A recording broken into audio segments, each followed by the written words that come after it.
Ameublement Tanguay en première ligne.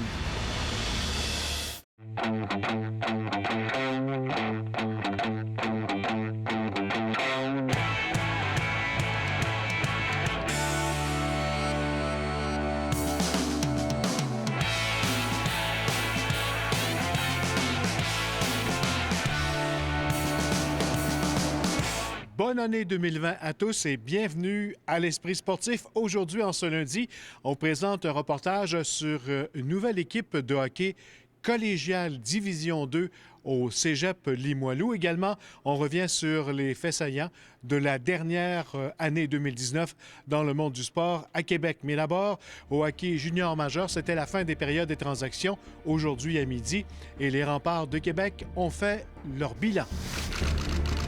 Après 5 saisons infructueuses, les Remparts font encore appel à la patience des amateurs. Les gens qui me connaissent savent que j'adore gagner.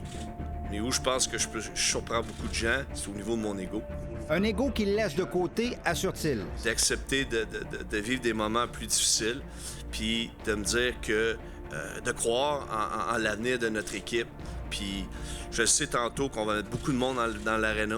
Puis on va exciter les gens de Québec, puis les gens de Québec vont triper sur l'équipe. Gaucher, tire le but! Nathan Gaucher fait partie des jeunes espoirs des Remparts. Des jeunes espoirs qui mèneront l'équipe aux grands honneurs, promet le président Jacques Tanguay. Des Malatesta, des Gauchers, des Rochettes, c'est tout le talent que ça nous prend pour aller plus loin puis pour gagner des championnats. Il faut avoir une progression l'année prochaine, ça c'est certain.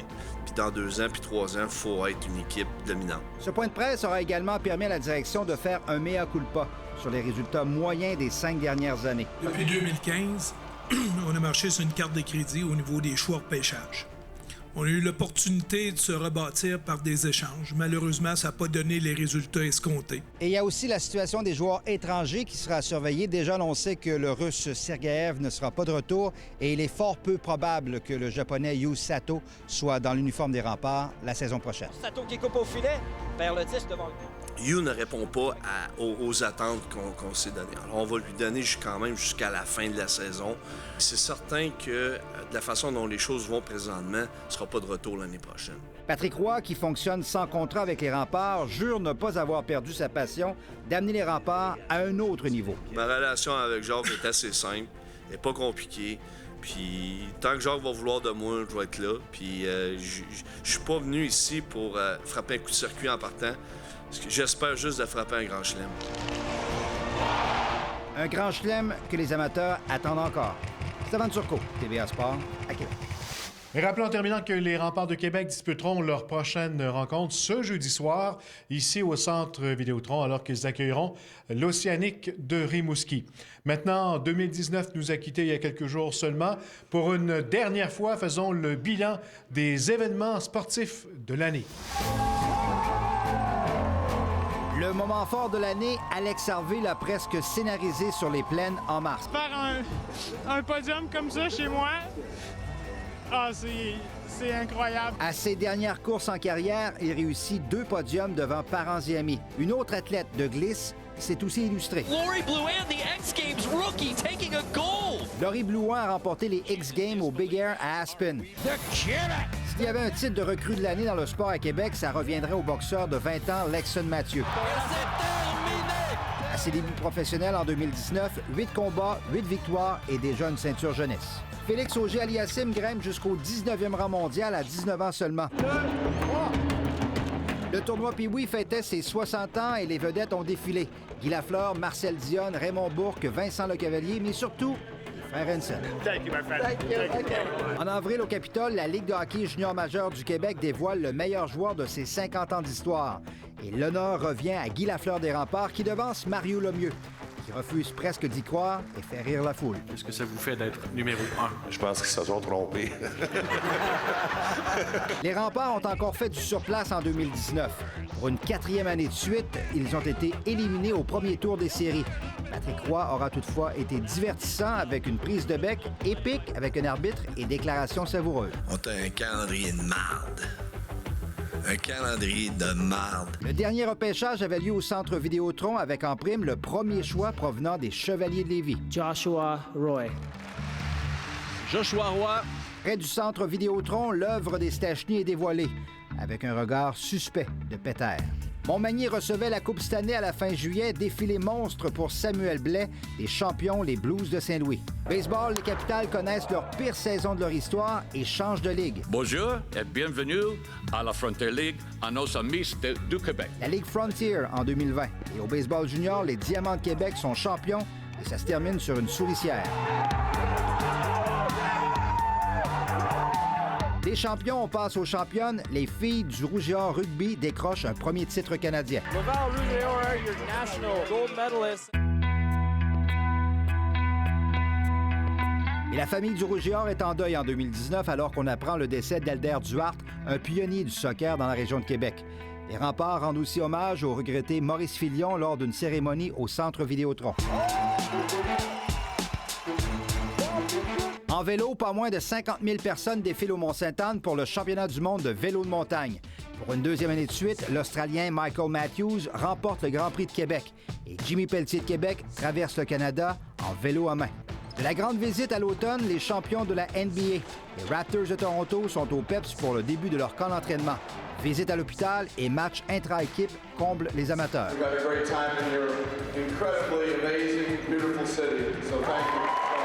Toujours au PEPS, la plus grosse foule de l'histoire, 19 381 spectateurs, assistent au match Rouge et Or Carabin le 20 octobre. Et sans le Rouge et Or, Québec présente pour une 6e fois la finale de la Coupe Vanier, alors que les Dinos de Calgary ont le meilleur sur les Carabins de Montréal. Champion canadien dans la mecque du football universitaire canadien. Place aux célébrations. Joyeuses fêtes. Et reste là après la pause, on parle hockey scolaire et d'une toute nouvelle option pour les joueurs de hockey de Québec.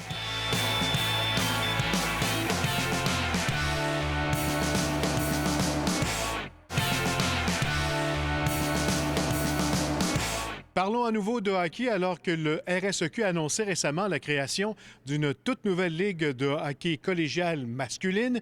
10 ans après la création de la Division 1, on créera dès la saison prochaine la Division 2 et le Cégep de Limoilou en fera partie et est déjà en train de préparer la prochaine saison. Le reportage de Jonathan Fournier.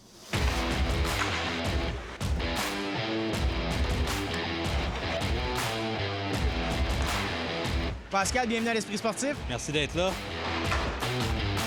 On a l'habitude de se parler de hockey féminin. Aujourd'hui, on se parle de hockey masculin collégial Division 2.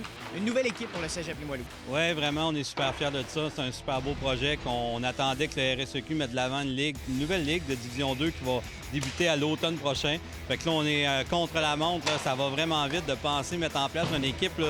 D'habitude, on a 2 ans devant nous, mais là, c'est urgent. C'est au mois d'août que ça va commencer. Fait qu'on est vraiment fiers que le Cégep, la direction du Cégep a embarqué dans le projet.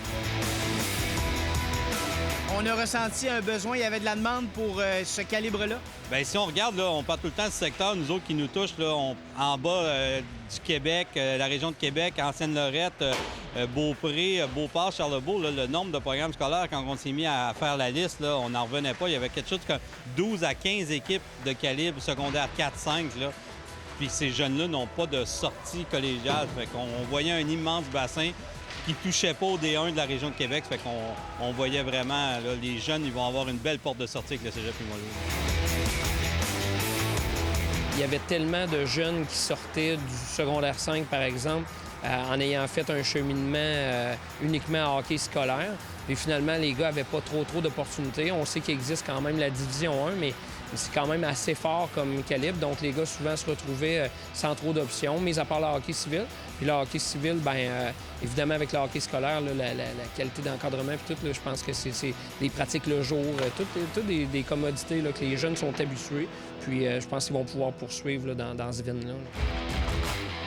Ça va être une ligue à 2 divisions. Il va y avoir une division dans la région de Montréal. Il y a 5 équipes. Puis il va y avoir une division dans le secteur nord-est qu'on appelle. Lévis-Lauzon a un programme, Thetford, Rimouski, puis Victoriaville. Ça va être des jeunes qui vont provenir du juvénile, soit D1, soit D2, du M17. On a aussi aujourd'hui sur la glace des joueurs qui sont collégiales, juniors, midget, qui étudient déjà au cégep. Pourquoi pas? On ne veut pas non plus avoir une équipe de toutes des secondaires 5, ça serait... Fait que je pense que ça va être un bon calibre de jeu, mais on est dans l'inconnu.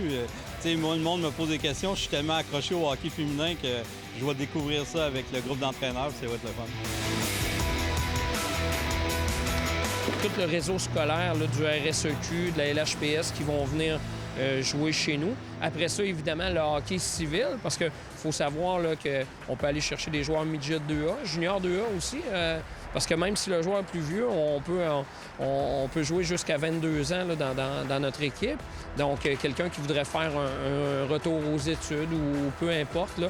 Donc, ce seront majoritairement nos bassins de recrutement. Là. Puis peut-être qu'on aura des belles surprises aussi avec des joueurs qui vont sortir, je te dirais pas de nulle part, mais là, j'ai en tête là, des gars des îles de la Madeleine. Tout ça, des fois, on les voit moins. Puis ça peut être des bons joueurs de hockey aussi. Le Cégep Limoilou évaluait plus d'une 60aine de joueurs aujourd'hui, mais il n'y aura que 23 postes de disponibles. L'action débute au mois d'août prochain pour cette nouvelle équipe dans cette nouvelle ligue du RSEQ. 61 joueurs, écoute, une panoplie de défenseurs attaquants. On a 9 gardiens provenant majoritairement de la région de Québec, un petit peu de l'extérieur. Tout le monde veut se tailler une place sur notre club. Puis évidemment, tout ça en pensant aussi à la qualité là, de l'établissement scolaire. Donc, le Cégep Limoilou là, qui est en avant-plan avec tous les programmes là, qu'on offre dans ce milieu-là. De pouvoir continuer tes études tout en jouant au hockey, ça serait un bon scénario pour toi? C'est pas mal ça mon but. De me rendre universitaire après. Les gars sont forts, puis c'est bien organisé. C'est un bon calibre, c'est le fun, c'est vraiment nice. Je trouve ça cool. On va avoir une bonne équipe l'année prochaine, sûrement. Nous autres, c'est un nouveau projet, on part de rien, puis ça va être de mettre ça en place, de préparer l'ouverture. On a un super groupe d'entraîneurs. Moi, en étant au hockey féminin, ça va être comme travailler avec eux autres, puis de faire le modèle qu'on a mis en place au féminin, de l'emmener au masculin. Je pense que ça va être un super beau projet.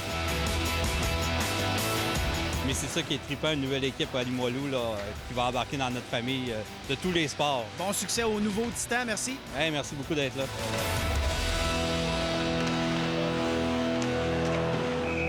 Voilà qui complète l'esprit sportif pour ce lundi. On se retrouve demain à la même heure. Bye bye tout le monde.